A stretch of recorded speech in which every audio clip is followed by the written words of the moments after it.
Bonjour! Bonjour! Bienvenue à Arcane-moi ça. Aujourd'hui, le vlog sur la Cocktail Table bootleg de la Arkanoid qui va normalement se terminer dans ce vlog-ci. Alors, résumé de l'épisode précédent. Tout fonctionne. Yes! Alors, dans cet épisode, on va premièrement remonter tout le contrôle panel qui est très sale, très dégueulasse, qui est du genre à coller ses Mickey sur ses liquettes. Toi qui es très vieux et très sage et très dégueulasse, je parie que t'es le genre à coller tes Mickey sur tes liquettes. Tiens, j'ai gagné. Alors, on va réassembler tout ce qui est spinner bouton sur ce panneau de contrôle-là. On va faire la même chose sur l'autre panneau de contrôle que lui, je sais, fonctionne très bien. On va faire des petits bonus aussi non prévus, non dans le mandat, mais que je trouve qu'il est important, comme entre autres, faire un trou pour le haut-parleur. À l'origine, il était là. On le déplace ici. Je l'ai déplacé ici. Je vais faire un trou. J'ai la meilleure grille que j'ai trouvée en ce moment, c'est ça. C'est une grille de ventilo, mais ça va être déjà tellement mieux qu'un speaker orienté dans le fond avec 4-5 trous de perceuse. On s'entend, c'est une machine bootleg et le désir du client, c'est pas nécessairement de la remettre full pin d'origine parce que c'est pas vraiment un meuble d'origine, hein, vous voyez, c'est une construction artisanale. Alors, le trou a été fait et tout. Alors, je me permets ce genre de petite improvisation-là lorsque le produit le permet. Après ça, une fois que ça va être tout réassemblé, c'était quoi donc l'autre truc que je voulais faire? On va réviser, j'ai des petits fils ici qui pendent que je ne sais pas trop où est-ce qu'ils vont. On va faire un petit peu de cheminement là-dedans. Et bon, écoute, avant de mettre trop de jasette là, on va faire les panneaux de contrôle. Un petit vidéo in between vu que je fais pas de time-lapse parce que ça me tente pas. Parce que quand je fais un time-lapse, ça me permet plus d'écouter mon speaker Bluetooth. Puis moi j'aime ça avoir de la musique. Fait que je pourrais sortir une autre caméra. Ça me tente pas, je suis fatigué. Ça fait que pas de time-lapse. OK? Fait que petit vidéo in between où on peut voir que le contrôle panel est vraiment beaucoup plus propre. Alors lui, ça lui a fait du bien. Puis sans blague, ça va rester comme ça. À la demande du client, il n'y aura pas de nouveaux stickers au thème de Arkanoid ou quoi que ce soit. Donc, en autant qu'il soit propre. Et aussi, je voulais montrer que j'ai fait un nouveau connecteur pour le spinner que j'ai testé, puis tout fonctionne super bien. Donc, ça m'a permis de me débarrasser de plein de connecteurs raboutés par fil tape électrique noir. Et j'ai un bouton de laver sur deux et je trouvais ça le fun de montrer l'avant-après de comment... C'est des boutons vraiment génériques third party. Je ne sais pas de quelle origine ils sont. Mais je vais les garder parce que je sais que le propriétaire original de la machine a un bon attachement sentimental à la machine. Alors, je veux garder le plus proche possible l'expérience de jeu qu'il avait avec celle-ci. Alors, je vais simplement nettoyer le bouton. Allez, on se voit quand c'est terminé. J'ai installé le panneau de contrôle, j'en ai profité pour shiner les bottes et puis je l'ai nettoyé, même ces boucles-là aussi ont été nettoyées. Ça tourne super bien, c'est reconnecté et puis j'ai passé le filage, j'ai nettoyé le top. On est rendu à celui-là, mais aussi je voulais montrer que j'en ai profité pour mettre une petite couche de peinture de Gravel Guard sur les clips de la vitre qui vont tout le tour ici parce qu'ils étaient très usés. Alors je les ai sablés et je les peins avec le Gravel Guard pour pardonner un peu toutes les aspérités puis les imperfections.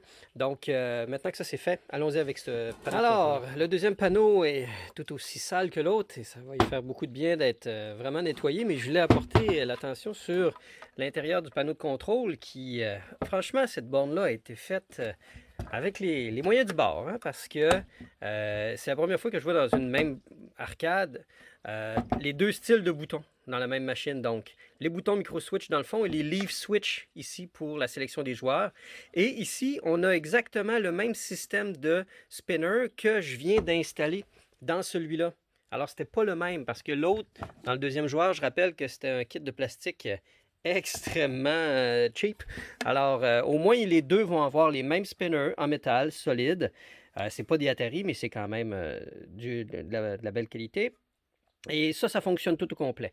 Alors, je vais juste faire un nettoyage des boutons, c'est-à-dire, je retire les boutons, je les démonte en morceaux, je les nettoie et je les réinstalle. Voilà le panneau de contrôle fini de nettoyer et réinstallé. Il est prêt à être spiné de dessous. Tout est revissé et j'ai fait aussi le ménage dans les fils. Il y avait un fil noir qui traînait, qui était éventuellement pour mettre le tilt qui n'a jamais installé. Je n'installerai pas le tilt dans la machine. Les 2 autres fils, c'était pour l'alimentation des lumières. Alors, je les ai fait descendre jusqu'ici et je les ai mis sur le 5 volts du power supply pour qu'ils allument. Maintenant, je suis rendu à faire un petit test de haut-parleur parce que le chip de son qui est là, c'est un chip qui est normalement 4 ohms. Le speaker qui est ici est 8 ohms. Je trouve que le son est vraiment pas très fort et pas de très bonne qualité. Et le speaker, j'ai trouvé un 4 ohms. J'ai le goût de faire un test, voir qu'est-ce que ça dit si je mets un 4 ohms de ce style-là. Et tiens la main proche du contrôle de volume ici, au cas que ça soit vraiment trop fort. Mais si je suis capable d'améliorer le son, ça serait pas de mauvaise chose. Hein. Déjà là que, bon, comme vous le savez, il était là à l'origine. Je l'ai mis ici. Est-ce qu'on peut mettre un meilleur haut-parleur? Ce serait pas mauvais. Voyons voir déjà en mettant des crédits. Ben, déjà là, le fait que c'est un meilleur speaker avec un bien meilleur magnet, les basses sont beaucoup plus profondes. C'est vraiment moins agressant. C'est un son un peu plus feutré. Fait que déjà là, j'aime ça. Ben, j'aille pas le petit upgrade, je trouve. Le son, il y a un petit peu plus de saveur. On va partir ça à n'importe quel chiffre. Là.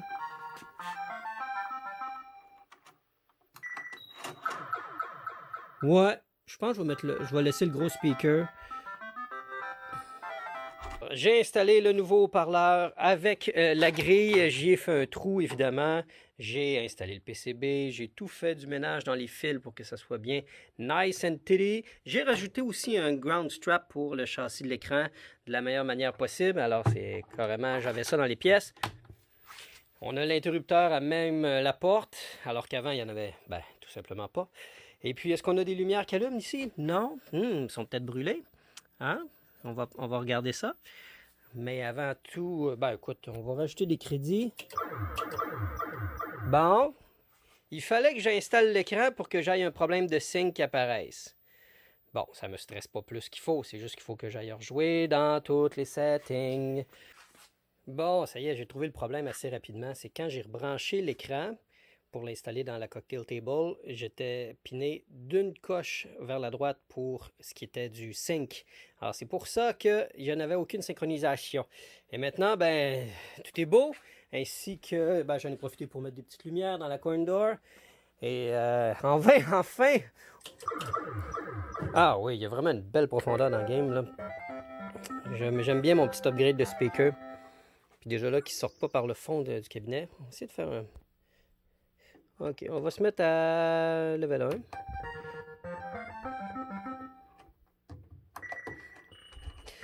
Yes! Première game officielle sur l'Arcanoid complètement fonctionnelle. Tout ce qui nous manque, c'est la vitre. Et la vitre, elle, est en préparation en ce moment, va être prête dans une semaine. Alors, ça me donne un petit peu de temps pour aller faire le visuel custom que je vais monter dans Illustrator, qui va être imprimé. Alors, j'ai normalement tous les fichiers haute résolution. Alors, je suis déjà accro. Je ne suis pas capable d'arrêter de jouer en vous parlant. Slow. Et on se retrouve en haut, finalement, devant... Oh yeah, multiball! On se retrouve en haut quand je vais être en train de faire le visuel.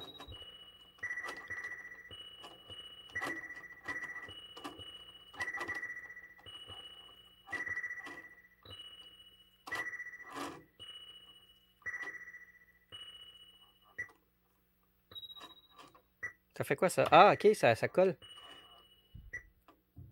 C'est cool puis pas cool en même temps. Ah, prends ça dans la gencive, tocard. Petite forme géométrique qui spin.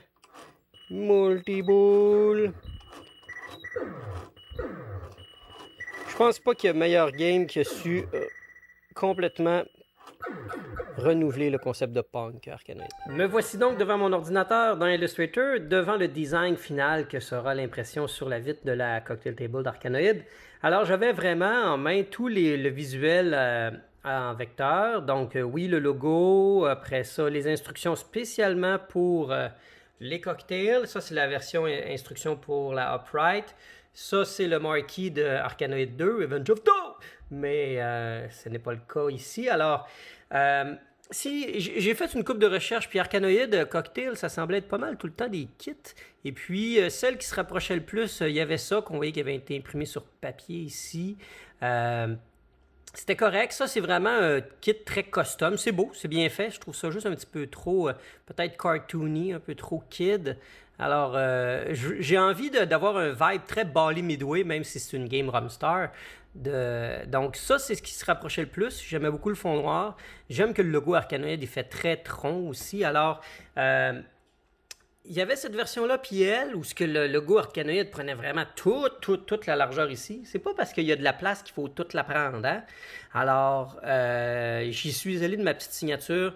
Donc, très Galaga, très Miss Pac-Man, le logo dans chaque coin, en bas à droite. Et puis, la zone d'instruction, un peu plus petite aussi que ce que j'ai vu sur le net. Alors ça, c'est ce qui informe de l'effet spécial de chaque pastille. Donc, pas beaucoup plus compliqué que ça. Je convertis ça en PDF, puis aussitôt que j'ai la vitre, j'envoie ça à mon imprimeur et on va voir ce que ça donne. Un truc important que je veux faire, c'est entre autres passer un fameux dégaussing coil sur l'écran parce que j'ai de la décoloration un peu dans le coin du score ici et j'en avais aussi ici une espèce de spot un peu mauvasse qui semble s'être atténué avec le temps, mais qu'importe, je vais quand même le faire au plus grand plaisir de vos yeux, c'est-à-dire prendre l'anneau électromagnétique comme ça, le rapprocher de l'écran et puis l'éloigner tranquillement. Et comme ça, on fait en sorte que toutes les couleurs sont maintenant parfaitement équilibrées à la grandeur de l'écran. Alors, je suis content, c'est pas plus long que ça et c'est réglé. C'est toujours un moment assez excitant quand je reçois la vitre imprimée à appliquer sur une machine, la plupart du temps sur des cocktail tables, parce que c'est souvent pour ces produits-là que j'ai à faire des vitres custom avec impression. Alors, je reviens tout juste d'aller la chercher, elle est juste là. Je viens de nettoyer la machine, elle est prête à la recevoir. Alors, qu'est-ce que ça dit quand on met la vitre? Et paf! Et voilà! La fantastique vitre appliquée dessus. Je ne peux pas dire autrement parce que c'est tellement cool de faire marier Vitrerie Lepage avec Graphica pour réussir à faire un produit qui autrefois était exclusivement réservé à du monde qui avait des shops d'imprimerie haut de gamme. Alors c'est vraiment cool en ce moment de pouvoir faire ça à l'unité. Hein? On s'entend qu'avant, quand la machine partait, il en faisait des centaines et des centaines. Et puis là, on a cet Arcanoïde-là, bootleg, qui semble tout droit sorti de l'usine. Hein? Alors, je suis vraiment content. Pour moi, c'est toujours un stress à faire parce que ça oblige à être sûr et certain que le corner radius est exactement parfait, que l'impression du noir fit parfaitement au-dessus et suit parfaitement, en fin de compte, la découpe de bois. Alors, c'est impec. Je suis vraiment content. Mes mesures étaient bonnes et ça habille la machine de manière extraordinaire. Elle est maintenant prête à être recueillie. Alors, c'était le dernier morceau que j'attendais parce que j'avais mis ça sur pause. Ça prend quand même un bon 10 jours ouvrables avant d'avoir une vitre en verre trempé de prête. Alors, j'avais commencé un autre projet en attendant. Et ça, c'est le Shape of Things to Come. Oui, c'est ma petite chambre à peinture improvisée pour le nouveau projet de pinball sur lequel je travaille. Mais c'était un petit aperçu, mais je veux quand même montrer une dernière fois l'Arcanoïde avec... aussi, c'est comme je vous montrais, c'est du artwork existant, officiel, mais que j'ai adapté pour que ça fitte bien avec cette machine-là. J'en avais vu des fois avec Arcanoïde qui était en plein centre et énorme. J'ai cherché à le rapetisser un petit peu, mais il est quand même assez intense, là, mais il y en a qui le mettent encore plus gros. Je trouve que ça, c'est juste ce qu'il faut. C'est la bonne balance du visuel. Alors... c'est ainsi que se terminent les capsules de la Arcanoïde Restoration Bootleg Cocktail. Merci d'être à l'écoute, portez-vous bien. Et on se dit à très bientôt, entre autres,